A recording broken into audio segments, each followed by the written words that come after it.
네, 안녕하세요. 호주 직업이야기의 쭈니입니다. 본인 소개 먼저 한번 해주세요. 저는 리스카페에서 2년차 이제 매니저를 하고 있는 김동현이라고 합니다. 어떤 일을 하고 계시는 건가요? 말 그대로 가게를 운영하는 역할이고요. 개선 사항이나 불만 사항들을 전달하는 역할이 가장 주이기 때문에 모두와 친해질 수 없는 그런 관계라고 보실 수도 있고요. 가게를 더 좋은 방향으로 발전시키는 역할을 하는 그런 직업이라고 보시면 될 것 같습니다. 많이는 적이죠. 네, 많이 저기 좋아하는 사람이 없어요. 얼마만큼의 오토리티가 있는 건가요? 가게 수입을 제가 가져가는 거 빼고는 거의 모든 거를 감당하고 있다고 보시면 됩니다. 수입을 가져가는 게 제일 좋을 텐데 그거는 안 해주네요. 사랑하세요. 양아치네 이거. 여러 사람들이 있잖아요. 보기에 이쁜 역할의 스태프들하고 안 이쁜 스태프들이 있을 거 아니에요. 그럼 그런 거는 어떻게 구별이 되나요? 얼굴이 이쁘면 이쁜 스텝이고요. 네. 못생겼으면 형 욕먹어.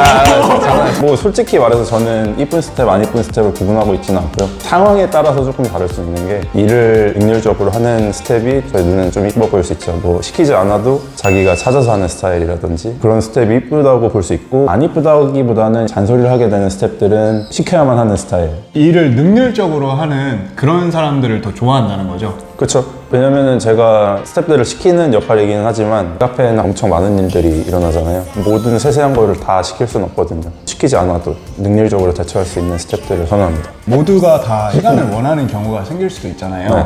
그러면은 그런 경우에는 어떤 프라이어티에 따라서 시간을 더 주게 되나요? 일단은 이제 가게에서 비중이 있는 사람들 순서겠죠. 보통 바리스타들은 이제 생계를 위해서 일하는 경우가 많거든요. 그래서 이제 바리스타들 먼저 챙겨주고 남는 시간들을 홀스텝에 분배하는. 하지만 아무래도 일을 잘하는 사람이 먼저가 될 수밖에 없는 게 운영할 때 문제가 없어야 되기 때문에 능률적으로 잘하는 사람에게 먼저 분배가 되지 않나 싶습니다. 그러면 아무래도 많이 노력하고 이런 사람들한테 시간이 더 많이 돌아갈 수밖에 없다는 거죠. 그쵸? 처음 이제 일을 구하시는 분들이 효과적으로 일을 구하시려면은 어떤 방법들이 있을까요?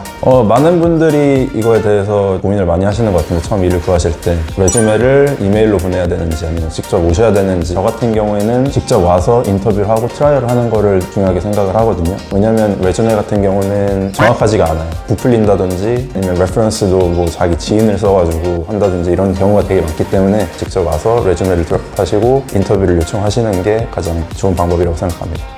그럼 가게에 들어와서 그냥 매니저를 바로 찾는 게 좋은 건가요? 그쵸. 직원들밖에 없을 때 전달해달라고 하면 보통은 전달이 잘 안 되는 경우가 많고, 그거는 솔직히 이메일로 보내는 거랑 다를 바가 없죠. 매니저가 있는 시간이 언제인지 확인한 후에 다시 와서 얘기를 하시는 게 가장 좋은 방법이지 않나 싶습니다. 레주메를 들고 왔을 때 커피를 만들어 보라고 한다거나 그런 경우가 많잖아요. 그랬을 때 가장 중요하게 보시는 부분은 뭐가 있을까요? 저는 이거는 바리스타랑 홀스텝은 약간의 차이가 있는데, 공통적으로 보는 거는 밝은 분위기. 왜냐면 그게 커스터머 서비스로 이어지기 때문에 굉장히 중요하게 생각하고 있고요. 바리스타 같은 경우에는 커피 스킬이 더 중요하긴 하겠죠. 홀스텝 같은 경우에는 수동적이지 않고 얼마나 능동적으로 일을 하는지. 맨 처음에 보통 트라이얼을 와서 아는 게 없기 때문에 가만히 있으시는 분들이 굉장히 많아요. 하지만 그런 상황 속에서도 자기가 할 거를 찾아서 할 수 있는 모습들을 저는 굉장히 높게 평가하거든요. 손님들이 들어왔을 때 응대를 한다든지 아니면 테이블을 치운다든지 네. 뭐 이런 것들은 충분히 할 수 있는 거라고 생각을 하기 때문에, 이런 걸 할 수 있는지 없는지 사실 10분 안에 이 사람을 채용할지 안 할지는 결정을 하거든요. 처음 10분이 가장 중요하다. 네네. 사실 뭐 인터뷰 와서 딱 인사를 나누는 순간에 어느 정도 결정을 하고 이미지를 딱 알 수 있기 때문에. 그렇죠. 말투나 분위기나 뭐 그런 부분들이 아무래도 확. 그래서 얼굴도 뭐 이쁠 수도 있고 카페에서 일을 하게 되면은 혹시 햄버거를 얼마나 먹을 수 있을까요? 보통 홀스텝이랑 바리스타랑 시급 차이가, 지금이랑 하면 안 되지. 햄버거라 그래야지. 저희 같은 경우에는 홀스텝은 햄버거 한 3, 4개 정도 먹을 수 있고요. 바리스타는 한 4, 5개 정도 먹을 수 있는 그런 수준입니다. 근데 다른 가게 가셨을 때 햄버거 2, 3개밖에 안 준다 이러면 그냥 때려치시면 되는 거고요. 바로 신고하시면 됩니다. 햄버거 조금밖에 안 준다고. 그러면 바로 햄버거 한 몇백 개 벌금 낼 거니까. 직원들의 햄버거 같은 경우는 솔직히 사장님의 주머니가 제일 좀 중요하죠. 그쵸? 사장님의 주머니에서 이렇게 좀 나와야지. 사장님의 주머니 사정이 좋으면 수제버거가 되는 거고, 사장님 주머니가 없으면은 맥가스 치즈버거가 되는 거죠. 영어 스킬 같은 경우에는 햄버거의 개수에 딱히 영향을 끼치지 않나요? 저 같은 경우에는 채용이 된 경우에는 영어 스킬이 그렇게 중요하지 않아요. 왜냐면 제가 채용을 할 때는 이 사람의 이 긍정적인 면과 영어를 못해도 커스터머 서비스를 할 수 있다는 면을 보고 채용을 한 거기 때문에 그 이후에 크게 영향을 미치진 않는 것 같아요. 근데 다만 이제 처음 뽑을 때 기준점이 될 수 있겠죠. 영어를 너무 서툴게 하신다면은 태도가 좋아도 한 번 더 생각해 보게 되는 그런 경우는 있는 것 같습니다. 그러니까 처음에 어차피 걸러지는 거지. 이제 구직을 할 때 레주메를 들고선 가잖아요. 트라이얼 기회를 얻기 위해서는 어떤 부분들이 제일 중요하게 작용이 될까요? 가장 중요한 거는 자기가 채용을 하는지 여부겠죠. 채용을 하지 않으면 트라이얼의 기회 자체도 없기 때문에 그게 가장 중요한 포인트라고 할 수 있고요. 두 번째로는 이제 적극적인 태도. 사람이 충분한 상황에서도 진짜로 괜찮은 사람 같으면 어떻게든 끼어서 채용을 하게 되는데 적극적인 태도도 상당히 중요하다고 생각을 합니다. 그러면 매니징을 하고 있는 가게 같은 경우에는 네.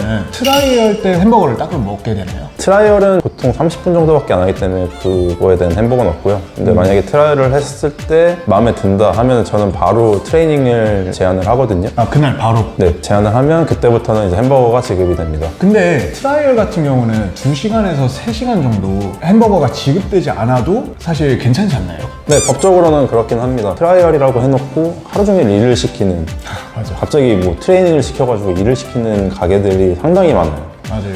원래 시프트에 있던 사람도 빼버리고 트라이얼을 넣고 일을 시키는 경우가 많은데 저는 솔직히 그런 거를 굉장히 싫어하는 스타일이거든요. 트라이얼이라고 하면은 우리가 하는 일을 시키는 게 아니라 그 사람의 태도를 보는 거기 때문에 일적인 거는 전혀 트레이닝을 안 합니다. 2시간 볼 필요도 없고 솔직히 한 10분이면 되긴 하는데 10분은 너무 형식상 조금 아닌 것 같아서 30분까지는 보는 거거든요. 매니저님 입장에서는 한 40분 정도 보면 충분하다. 네.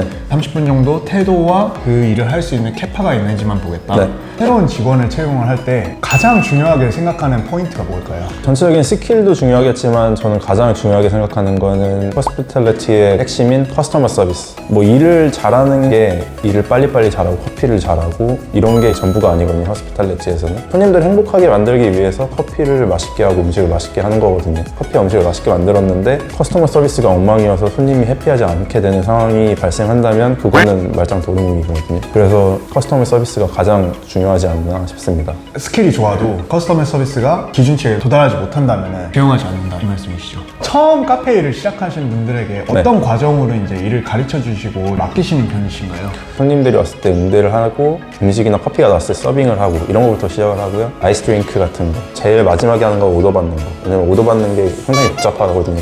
뭘 빼달라는 사람도 있고 뭘 더 넣어달라는 사람도 있고 헷갈리기 때문에 맨 마지막에 왜냐면 음식을 서빙하고 커피를 서빙하다 보면 뭐가 뭔지 대충 알게 되거든요. 그쵸. 그럼 이제 오더를 받을 때도 도움이 되기 때문에 맨 마지막에 하는 편입니다. 일을 구하고자 하시는 분들한테 해주고 싶은 말이 있다면 뭐가 있을까요?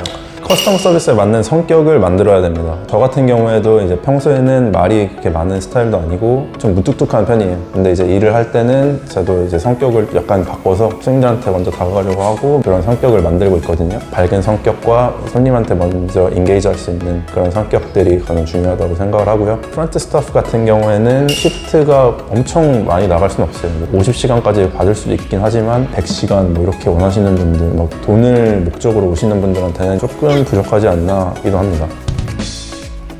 책임감을 가지고 일을 완수하는 능력은 굉장히 중요하다고 생각을 합니다. 꼭 책임감을 가져야 돼요. 왜냐면 저희는 돈을 받고 일하는 거예요. 저 또한 돈을 받고 일하는 거고 돈을 받는다는 거는 누군가는 돈을 쓰고 있다는 거예요, 저희한테. 그렇기 때문에 책임감을 가져야 된다고 생각합니다. 어우씨, 명언이야. 워홀분들은 영어에 대해서 굉장히 궁금해하실 것 같아요. 영어의 수준이 채용에 영향을 미치는지. 영어를 잘 못하시는 분들을 채용하지 않는 이유가 영어를 못하면 손님들이 뭔가